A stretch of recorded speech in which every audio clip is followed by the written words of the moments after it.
standing one arm low cable row. So we got the cable column set up all the way down at the bottom, and we just have a traditional handle. When we go through the rowing motion, we want to make sure that our elbow is staying at least a fist width from our side. It's going to allow our shoulder blade to move freely. If you are somebody that kind of pins your elbow into your side, you'll often see that the shoulder blade kind of tilts forward, and you get a lot of loading on the front half of the shoulder, and you end up just kind of utilizing your bicep to create that rowing motion versus getting some of those muscles that are involved with the horizontal pull, which is what we're after in this setup.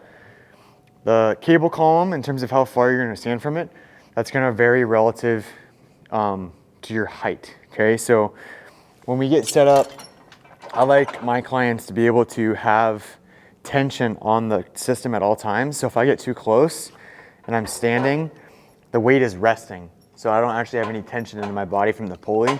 So I just scoot back a couple inches. So when I go to this kind of slight hinge position, that it allows the weight to kind of pull my shoulder blade around my rib cage. And then I initiate by driving my shoulder blade back toward the midline and keeping my elbow a little bit away from my side, which is that fist width that I was talking about.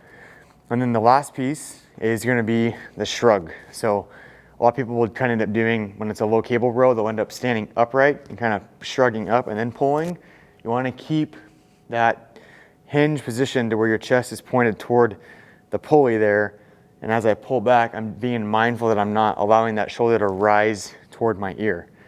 And just the reason being is it allows that shoulder blade to track a little smoother around our rib cage and allows us to get the muscles to recruit that we're after versus a compensation pattern of having that shoulder rise. And as always, you're going to be doing your breathing and bracing, making sure that you're not overarching your back, making sure you're not bearing down while you're doing the movement.